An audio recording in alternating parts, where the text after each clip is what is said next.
அனைவருக்கும் வணக்கம். நம்மளுடைய ஸ்ரீ மீனாட்சி அம்மையின் யூடியூப் சேனல் நண்பர்களுக்கும் நேர்களுக்கும் இனிய வணக்கம். இந்த நாள் இனிய நாளாக அமையட்டும். நம்மளுடைய சேனல் நிறைய ஆன்மீக பதிவுகள் பார்த்துட்ருக்கோம். அந்த அடிப்படையில் நம்ம பார்க்கக்கூடிய பதிவு விநாயகர் சதுர்த்தி திருவிழா, இதோட சிறப்புகள், பூஜைகள் செய்வது எப்படின்னு தெரிஞ்சுக்கப்புறம் வாங்க வீடியோக்குள்ளே போகலாம்.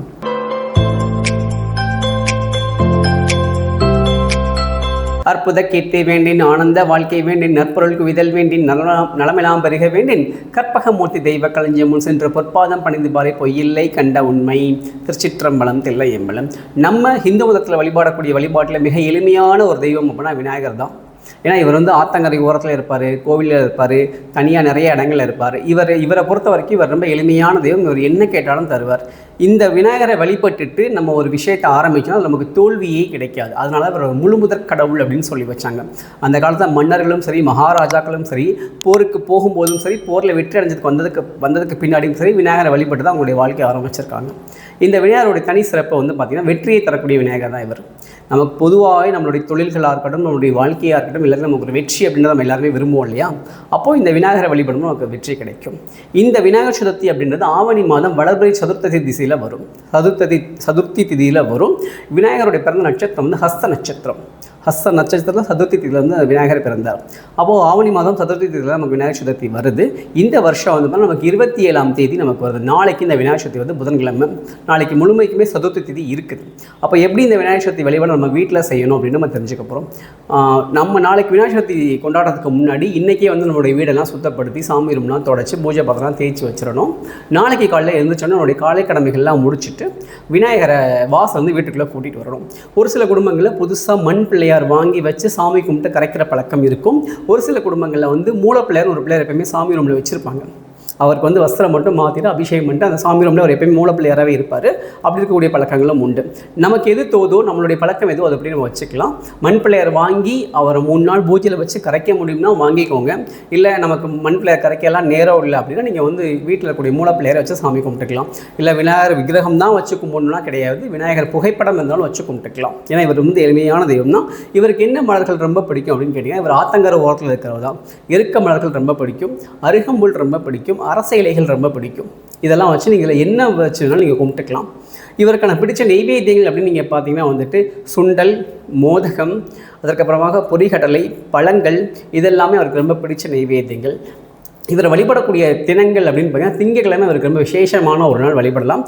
அதற்கப்புறமாக மாதம் வரக்கூடிய சதுர்த்தி, சங்கடகர சதுர்த்தி அப்படின்றது இவருக்கு சிறப்பான ஒரு நாள். அந்த நாளில் அவரை வழிபடலாம். அதற்கப்புறம் வருஷத்துக்கு ஒருக்க வரக்கூடிய இந்த விநாயகர் சதுர்த்தி.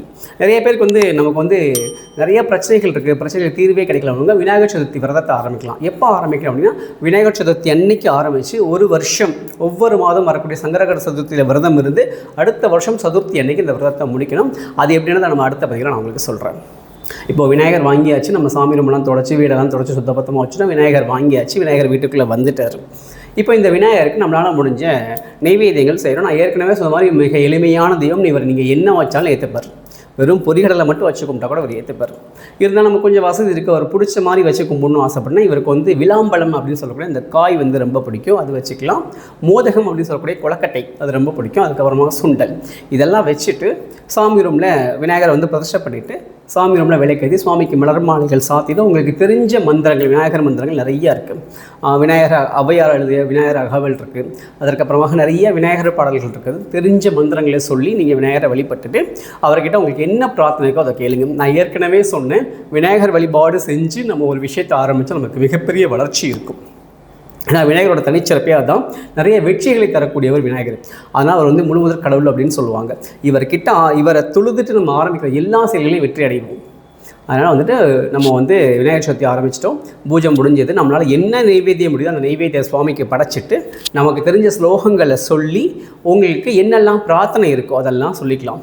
சொந்த வீடு வாங்கணும், தொழிலில் ஜெயிக்கணும், குழந்தைகள் நல்லா படிக்கணும், குழந்தைக்கு நல்ல வரன் அமையணும், குழந்தை பேர் வேணும், நோய் நொடி இல்லாமல் இருக்கணும், உங்களுக்கு எல்லாம் தேவையோ அதெல்லாம் உங்களுடைய விநாயகர்கிட்ட நீங்கள் கேட்டுட்டு இந்த சதுர்த்தி விரதத்தை பூர்த்தி பண்ணுங்கள். விரதம் அப்படின்னா ஏற்கனவே பல பதிவுகளை சொல்லியிருக்கேன். காலையில் 6 மணிக்கு ஆரம்பித்து மாலை 6 மணி வரைக்கும் எதுவும் சாப்பிடாமல் இருக்க தான் விரதம் இருக்க முடிகிறவங்க அந்த மாதிரி முழுமையாக உபவாசமாக இருந்து சாயங்காலம் பூஜை முடிச்சுட்டு அந்த பிரசாதத்தை உணவாக எடுத்துக்கோங்க. விநாயகர் பெருமான் மகிழ்ச்சியாக நம்ம கேட்டதெல்லாம் தருவார். இது ஒரு முறை. இதற்கப்புறமாக புதுசாக பிள்ளையார் வாங்கி தான் நாங்கள் கும்பிட்றோம் அப்படின்னா, புதுசாக பிள்ளையார் வாங்கி அவரை வீட்டு வாசலேருந்து வாசப்படியில் வச்சு, மணப்பலகையில் வாசப்படியில் வச்சு உள்ளே கூப்பிட்டு வந்து சாமி ரூமில் வச்சுட்டு உங்களுக்கு பிடிச்ச நெய்வேத்தியங்கள், சுவாமிக்கு பிடிச்ச நெய்வேத்தியங்கள் செஞ்சு அதை சாயங்காலமாக சமர்ப்பணம் பண்ணி பூஜை பண்ணிவிட்டு 3 நாட்கள் கழித்து அவர் வந்து கரைக்கணும். இந்த 3 நாளும் சுவாமிக்கு காலையிலையும் சாயங்காலமும் கண்டிப்பாக பூஜை பண்ணணும். இந்த 3 நாளும் சுவாமிக்கு நெய்வேத்தியம் பண்ணணும். அதற்கப்புறமாக 3 நாளும் அந்த சுவாமி கொண்டு போய் ஆற்றுல கரைச்சிடலாம். இது ஒரு முறை. இது அவங்களுக்கு எது வசதிப்படுதோ அதை நீங்கள் எடுத்துக்கலாம். இல்லை நாங்கள் ரொம்ப கஷ்டப்படுறோம், இல்லைனா ஃபோட்டோ மட்டும் வச்சு தான் இருக்கோம்னா சின்னதாக ஒரு ஃபோட்டோ வச்சுக்கோங்க. அவருக்கு என்ன மலர்கள் உங்கள் கிட்டே கிடைக்கும் அந்த மலர்களை சூட்டிட்டு ஒரு தீபம் ஏற்றிட்டு உங்களால் முடிஞ்ச எளிமையான நெய்வேத்தியம், வெறும் பால், கொஞ்சோண்டு டைமண்ட் கல்கண்டு, இல்லைனா கொஞ்சமாக பொரிகடலை, அவள் மட்டும் வச்சு கும்பிட்டுட்டு உங்கள் பிரார்த்தனை விநாயகர் பெருமான் கிட்ட சொல்லுங்கள். அடுத்த வருஷம் மிகப்பெரிய வளர்ச்சி விநாயகர் பெருமான் தருவார். இந்த வருஷம் விநாயகர் சதுர்த்தியில் நம்ம என்னெல்லாம் பிரார்த்தனை வைக்கிறோமோ இதெல்லாம் நிறைவேறி அடுத்த வருஷம் இன்னும் சிறப்பாக இந்த விநாயகர் சதுர்த்தியை நம்ம கொண்டாடுவோம். அனைவருக்கும் இனிய விநாயகர் சதுர்த்தி நல்வாழ்த்துக்கள். Sri Meenakshi Amman YouTube channel subscribe பண்ணிக்கோங்க, லைக் பண்ணுங்கள், கமெண்ட் பண்ணுங்கள், ஷேர் பண்ணுங்கள், மறக்காம பக்கத்துடைய பெல் ஐக்கானை கிளிக் பண்ணிக்கோங்க.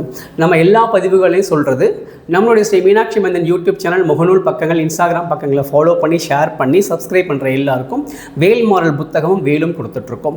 நீங்கள் வந்து என்னுடைய இன்ஸ்டாகிராம் பக்கத்தில் உங்களுடைய தகவலை டிஎம் பண்ணிங்கன்னா உங்களுக்கு புத்தகம் கொரியரில் வரும். நன்றி, வணக்கம். வான்மிகில் வளாது பெய்க மலிவளம் சுரக்கமன் நன் கோன்முறை அரசு செய்க குறைவிலாதீர்கள் வாழ்க. நான்மறை அரங்கள் உங்கள் நற்றவம் வேள்வி மல்க மேன்மைகள் செய்வினதி விலங்குக உலகம் எல்லாம். திருச்சிற்றம்பலம், தில்லையம்பலம்.